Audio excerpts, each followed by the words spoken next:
ऐश्वर्या मुराली ने लिखा है, Anant Shri, do you feel an individualised sense of self?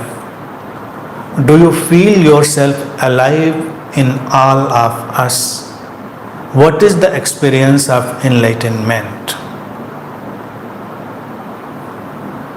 Aishwarya के इतने प्रश्न पर ही बात करते हैं, आगे उन्होंने और टुकड़े लिखे, उनको अलग से हम फिर बात करते हैं। इंटरेस्टिंग है, रोचक है। ऐश्वर्या का ये प्रश्न समझने जैसा है। इन्होंने पूछा क्या है उसको पहले समझें। वो कहती हैं कि क्या आप एक व्यक्तिगत स्व अनुभव करते हैं, यानी कि क्या आप सेपरेशन अनुभव करते हैं? यानी कि मान्यता ये है कि जो व्यक्ति बोध को उपलब्ध हुआ, इनलाइटनमेंट घटा, तो वो वननेस में चला जाता है। उसी संदर्भ में ऐश्वर्या ने पूछा है, क्या वननेस की फीलिंग होती है या एक सेपरेट सेल्फ की, अलगाव की, सेपरेशन की फीलिंग होती है? क्या ये फैलाव इस तरह से, ये एक्सपेंशन इस तरह से है कि सभी लोगों में अपने को देख पाना घटता है? ये जो कहा जाता है so called experience of enlightenment, क्या है? तो ये क्वेश्चन सो कॉल्ड एनलाइटनमेंट को लेकर ही है, क्योंकि एनलाइटनमेंट को लेकर ही तमाम मिथ हैं, क्योंकि स्टेट ऑफ वननेस। लेकिन स्पष्ट रूप से एक बात समझ लेनी है हमको, ये सारी बातें सार्थक हैं। एकत्व, वननेस, ये जो शब्द हैं और इन शब्दों में जो अर्थ डालने की कोशिशें करी गई हैं वो सब ठीक हैं, वो बेमानी नहीं है। लेकिन उनकी जो व्याख्याएं समय के साथ हमारे भीतर आ गई हैं या लोगों ने डाल दी हैं, उनको समझ लेना जरूरी है। एक तो वननेस कैसे घटती है, इस बात का रियलाइजेशन कि जो सब कुछ है वो एक सोर्स से ही घट रहा है, एक ही चेतना से घट रहा है, सब मैनिफेस्टेशन। इसकी टोटल अंडरस्टैंडिंग, पार्शियल नहीं, टोटल।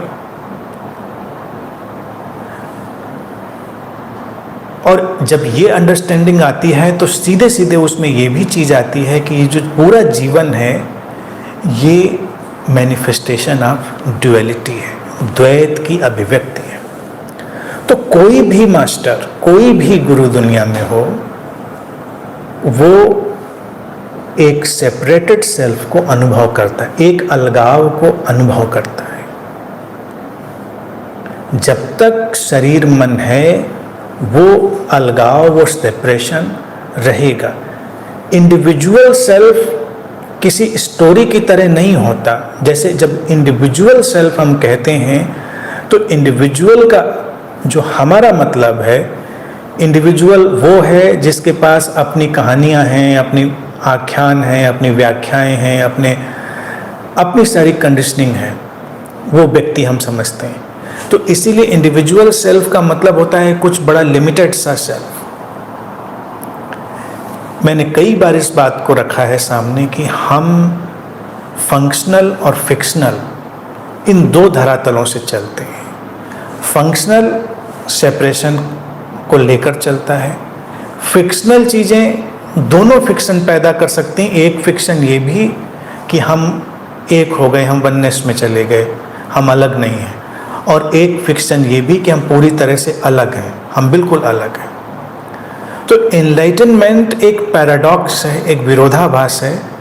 जब हम उस कॉन्शियसनेस के फ्लो को जानते हैं, ये जानते हैं कि सारा जो डांस ऑफ ड्युअलिटी, ये द्वैत का नृत्य है, उसी सोर्स से चल रहा है, but at the same time, लेकिन उसी समय हम उस अलगाव को, उस सेपरेशन को एज अ फंक्शनल यूटिलिटी, एक व्यवहारिक उपयोगिता की तरह अनुभव करते हैं। व्यवहारिक उपयोगिता के लिए चाहे बुद्ध रहे हों, कृष्ण रहे हों, कोई भी मास्टर रहा हो, तो वो एक तरह से उस सेपरेशन, उस इंडिविजुअलिटी को तो अनुभव करता ही है ना।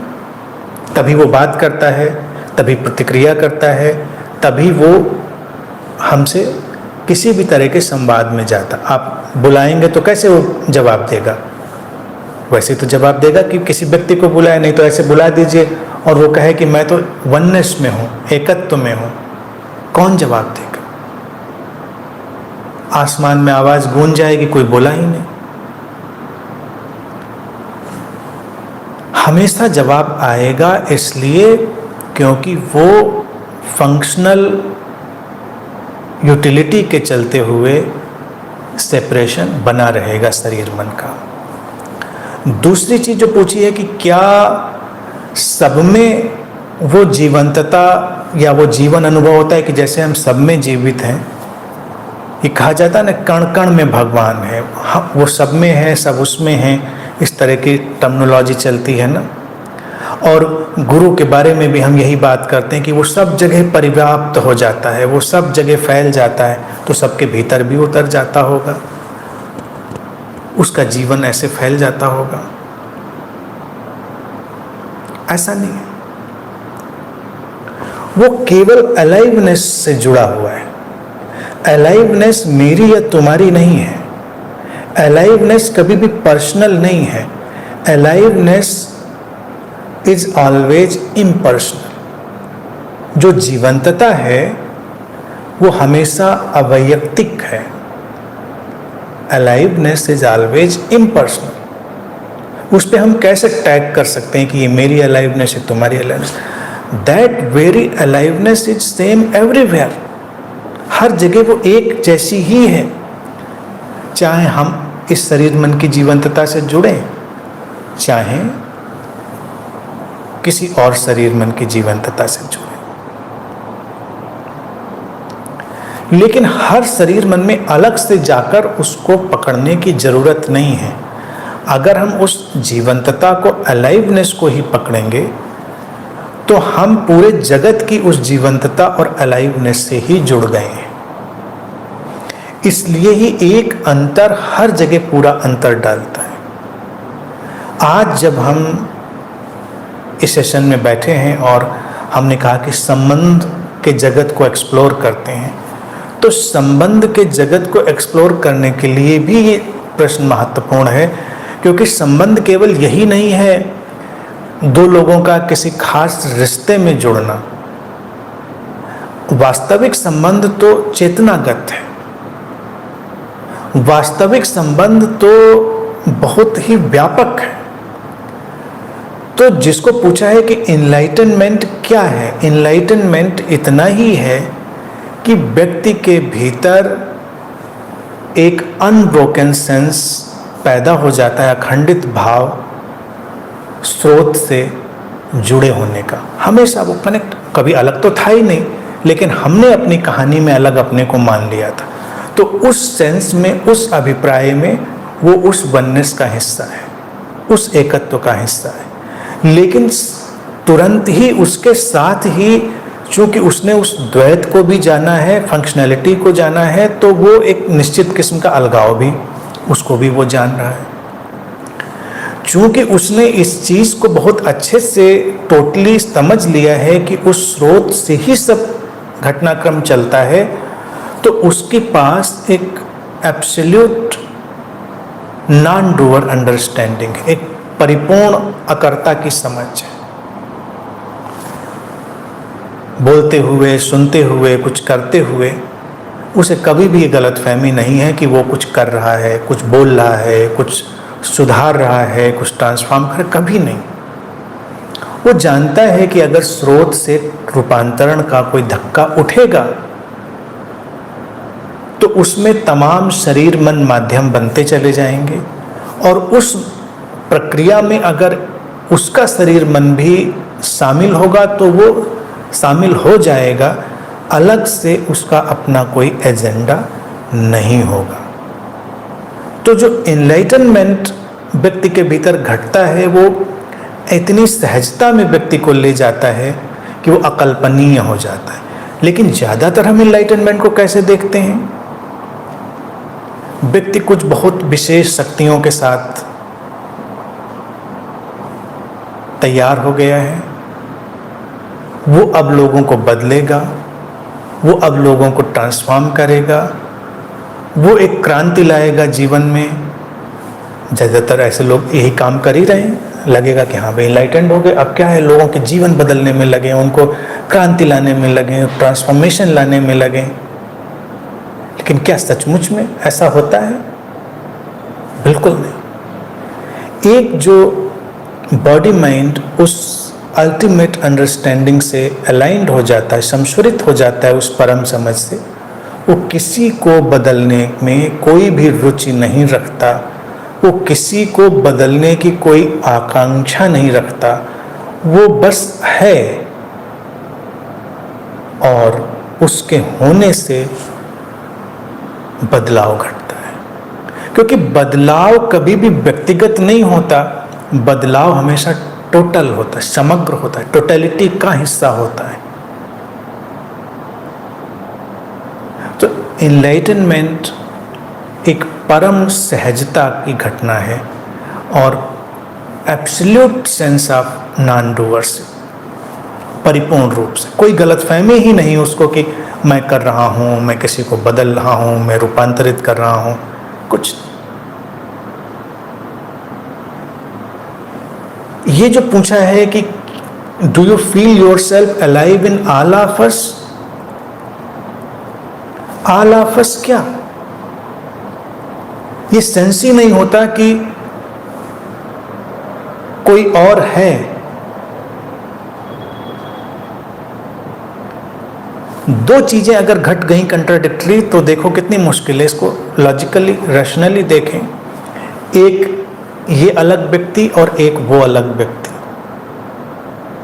अब इन दोनों अलग व्यक्तियों के बीच में उस एकत्व को तलाशना, पहले तो हमने मान ही लिया उनको, अब तलाशना। जबकि होता क्या है, केवल व्यवहारिकता में, फंक्शनैलिटी में सेपरेशन है, ये उसको पता है। और जब वो जानता ही है कि एक ही चेतना, एक ही सोर्स सब तरफ परिव्याप्त है, अलग अलग शरीर मन के रूप में, तो सब एक ही है ना। इसको अलग से फील करने की जरूरत क्या है? अलग से फील नहीं करता। अपने शरीर को ही देखें, हमेशा उदाहरण शरीर का ही देखें तो हमेशा बात बिल्कुल क्लियर हो जाएगी। नेचर ने इसीलिए शरीर की घटना, मन की घटना हमें दी है कि हम उसको देख सकें।